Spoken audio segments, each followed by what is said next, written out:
exploration without a purpose is stupid. Okay? Science without a purpose is stupid. We have enough information to understand where the resources are, and we need to now operate on the intelligence. There's two different things.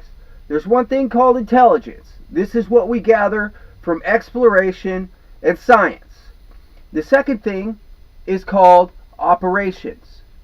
This is where we actually go out and act on the intelligence that we've gathered, the science and the exploration. So, number one, we know that there is fuel everywhere in the universe as atmospheres and planets. Number two, we know that we need to get it up into orbit so that we can use it. Number three, we know that all rocky and low gravity moons will provide us with the concrete to build large ships. Number four, we know that there is water on Enceladus, Ganymede, Mars, and Europa. And these are the resources that we can use to lift the civilization up into outer space.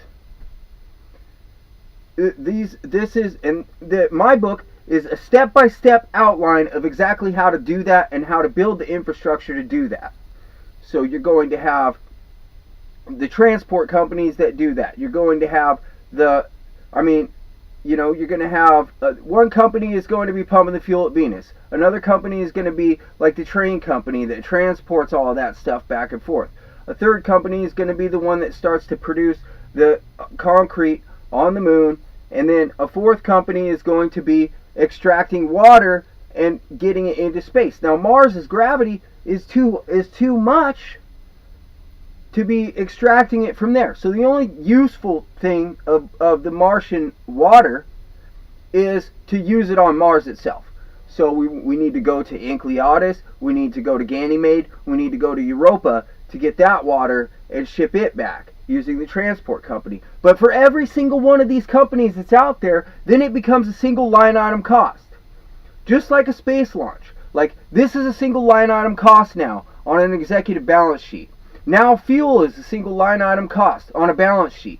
Now a ship is a single line item cost on a balance sheet. Now water is a single line item cost on a balance sheet. Now ecosystems transported from the earth or grown by farmers is a single line item cost on the balance sheet. These single line item costs allow the next executive with the next plan to come along and to expand the race and to expand life into the universe, to expand his business into the universe, because he doesn't have a giant 50-year-long program of scientists saying, no, wait a minute, we got to do it again, we got to figure it out, Instead, he's just, I pay this much for this, I pay this much for that, I pay this much for that. And every time you complete one of these operations to where it becomes a single line item on a balance sheet for someone else, then you advance what you're doing. You advance the human race into space for each one of those things. Elon Musk, he's a truck. I just only have to pay this transportation company to lift me into orbit, and then from there, my next goal is to start to produce fuel for moving out of orbit and moving around.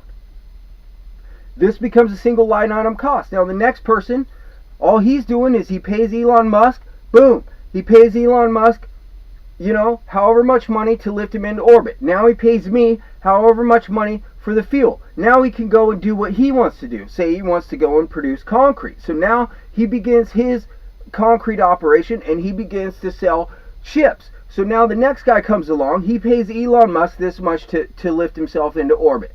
He pays me this much to pay for his fuel, and then he pays the Gray Enterprises, or whatever you want to call it, to buy a ship, right? Now he pays me again, over and over and over, he's paying me again for the fuel. So the fuel is the best plan going forward. But all of these things are what we really need to do to advance the human civilization into space.